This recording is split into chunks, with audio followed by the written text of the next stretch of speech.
أعوذ بالله من الشيطان الرجيم بسم الله الرحمن الرحيم أمن يمشي مكبا على وجهه أهدى أمن يمشي سويا على صراط مستقيم صدق الله العظيم। সূরা মুলকের 22 নম্বর আয়াত এটি। মহান আল্লাহ রাব্বুল আলামিন জগৎবাসীকে লক্ষ্য করে বলছেন, আচ্ছা, যে ব্যক্তি উল্টো হয়ে মুখে ভর দিয়ে চলছে সে কি বেশি গন্তব্যস্থলে পৌঁছাবে, না সে যে সোজা হয়ে সরল পথে চলছে? সুবহানাল্লাহ।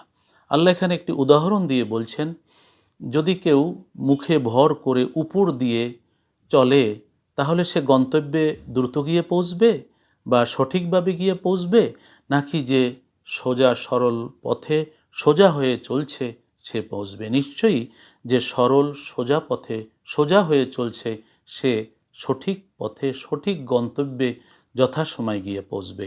নিশ্চয়ই আল্লাহ রাব্বুল আলামিন এখানে কাফের এবং মুমিনদের উদাহরণ প্রচ্ছন্নভাবে দিয়েছেন, যে কাফেররা উল্টো মুখে ভর দিয়ে চলার মতন, অর্থাৎ সে গন্তব্য দেখেও না, গন্তব্যে পৌঁছতেও সে পারবে না, কারণ সে সহজ সরল পথে সঠিকভাবে চলছে না। কিন্তু মুমিন বান্দা সরল সঠিক পথে চলছে এবং সোজা হয়ে চলছে।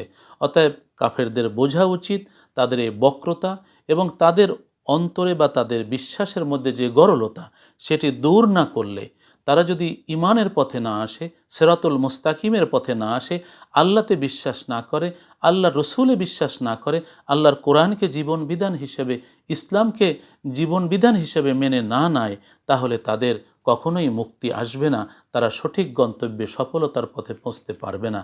কিন্তু যে ব্যক্তিগুলো মেনে নিয়েছে সে সঠিক সরল পথে সহজভাবে চলে, সে সঠিক গন্তব্যে সফলভাবে পৌঁছে জীবনকে সে সফল করবে।